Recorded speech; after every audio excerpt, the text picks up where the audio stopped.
বর্তমান বিশ্ব প্রযুক্তি ও শিল্প কারখানার উপর নির্ভরশীল, তাই দিন দিন কমে যেতে শুরু করেছে আবাদি জমি। কৃষি বিজ্ঞানীরা তাই অল্প জমিতে অধিক ফসল উৎপাদনের জন্য সনাতন পদ্ধতি থেকে বেরিয়ে এসে শুরু করেছে আধুনিক পদ্ধতিতে চাষাবাস। সেই আধুনিকতার ছোঁয়া দেখা গিয়েছে খুলনার বটিয়াঘাটা উপজেলার কৃষি উদ্যোক্তা সুব্রত কুমার মণ্ডলের বাগানে। তার ৩ বিঘা জমির বাগানে মাল্টা চাষ দিয়ে শুরু করলেও পরবর্তীতে মাল্টার পাশাপাশি চুইঝাল পেঁপে চাষ শুরু করেন এবং সর্বশেষ এবার উপজেলা কৃষি অফিসারের পরামর্শে বস্তা পদ্ধতিতে আদা চাষ করছেন। বর্তমানে তার বাগানে মোট 5 ধরনের ফসলের মিশ্র চাষ হচ্ছে। এতে অল্প জমিতে অধিক ফসল উৎপাদন এবং অধিক মুনাফা অর্জন করছেন। আমার এখানে চুইঝাল আছে, মাল্টা আছে, চায়না 3 সিডলেস লেবু আছে, ওল আছে, আদা আছে এবং রিসেন্টলি নতুন করে পেঁপে লাগিয়েছি এবং আমার আর একটা নতুন প্রজেক্ট আছে চুইঝালের চারা।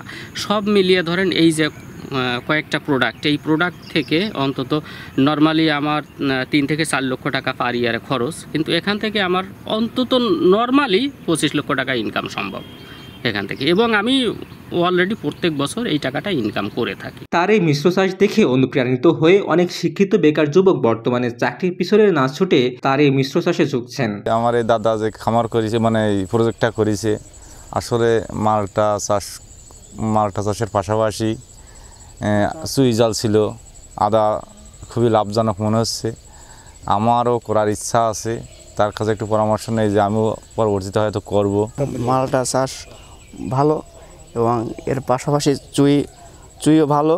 আমাদের যে জায়গা আছে, অনেক জায়গা আছে, ওই জায়গাতে আমরা এগুলো চাষ করব। উপজেলা কৃষি অফিসার জানান, আমাদের দেশের বাগানের ফাঁকা জায়গাগুলোতে যদি এমন মিশ্র পদ্ধতিতে চাষবাস করা হয় তাহলে উৎপাদন ক্ষমতা বৃদ্ধি পাবে এবং দেশের বেকারের সংখ্যাও কমে যাবে। ছায়াযুক্ত জায়গা যেখানে বাগান পতিত পড়ে থাকে সেখানে আমরা মানুষকে উদ্বুদ্ধ করে যাতে তারা এই চুইঝাল এবং আদা সাথে সাথে অন্যান্য ফসল করে তারা যেন স্বাবলম্বী হতে পারে, সেটা নিয়ে সেই উদ্যোগ আমরা সৃষ্টি করার জন্য কাজ করে যাচ্ছি।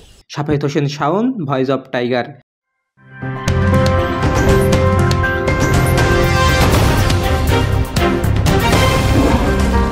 Voice of Tiger.